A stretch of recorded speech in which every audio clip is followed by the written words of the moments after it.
శ్రీనివాస్ గారు, neat paper పరీక్ష leakage Dharmendra Pradhan అంతే కదా, దాన్ని ఎక్కడి వరకు తీసుకెళ్లారు? జన్జీ ఉద్యమం దేశవ్యాప్తంగా యువత ఒక్కటయ్యేలా నినదించేలా తీసుకెళ్లేంత వరకు ఎందుకు ఒక చిన్న సిజేపీ కాక్రోచ్ జనతా పార్టీ ఇచ్చిన పిలుపు ఇంత దూరం వెళ్ళిందంటే లోపం ఎక్కడుందనుకుంటున్నారు?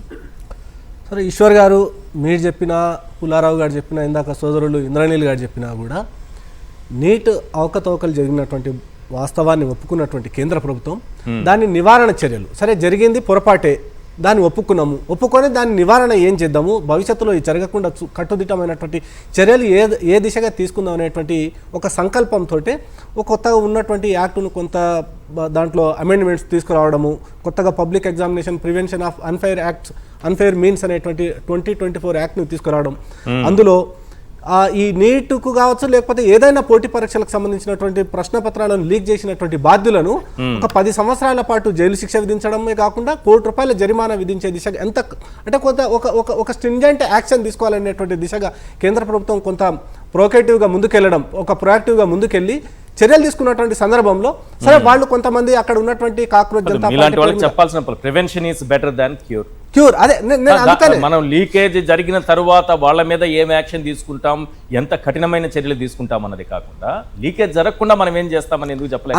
అందుకనే అక్కడికే వస్తున్నాను నేను. సో ఒకవైపు కేంద్ర ప్రభుత్వం కట్టుదిట్టమైనటువంటి చర్యలు తీసుకోవాలని చెప్పేసి ప్రయత్నం చేస్తున్నటువంటి సందర్భంలో పివి కులకర్ణి, మనీషా మంధారే, ధనుంజయ్ లోఖాండే అనేటువంటి కొంతమంది వ్యక్తులు, అది మహారాష్ట్రలో కాంగ్రెస్ పార్టీకి అనుబంధంగా పనిచేస్తున్నటువంటి వ్యక్తులు, వాళ్ళు కుట్రమన్నారా, లేకపోతే డబ్బుల కోసమే కుట్రమన్నారా, లేకపోతే ప్రభుత్వాన్ని అస్థిరపరచడం కోసమో కేంద్ర ప్రభుత్వాన్ని బద్నాం చేయడం కోసమో కుట్రవన్నీ పేపర్ లీకేజీలకు పాల్పడినటువంటి వాస్తవాన్ని కాంగ్రెస్ పార్టీ 200% కదా.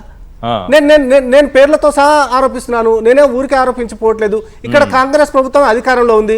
ప్రభుత్వంపై కుట్ర అనే మాట మీరు చాలా పెద్దది వాడారు. లీకేజీని ప్రభుత్వంపై కుట్రకి తీసుకొచ్చారు కదా. 5 ఏళ్లలో 65 పేపర్ లీకేజ్ జరిగాయి ఈ దేశంలో.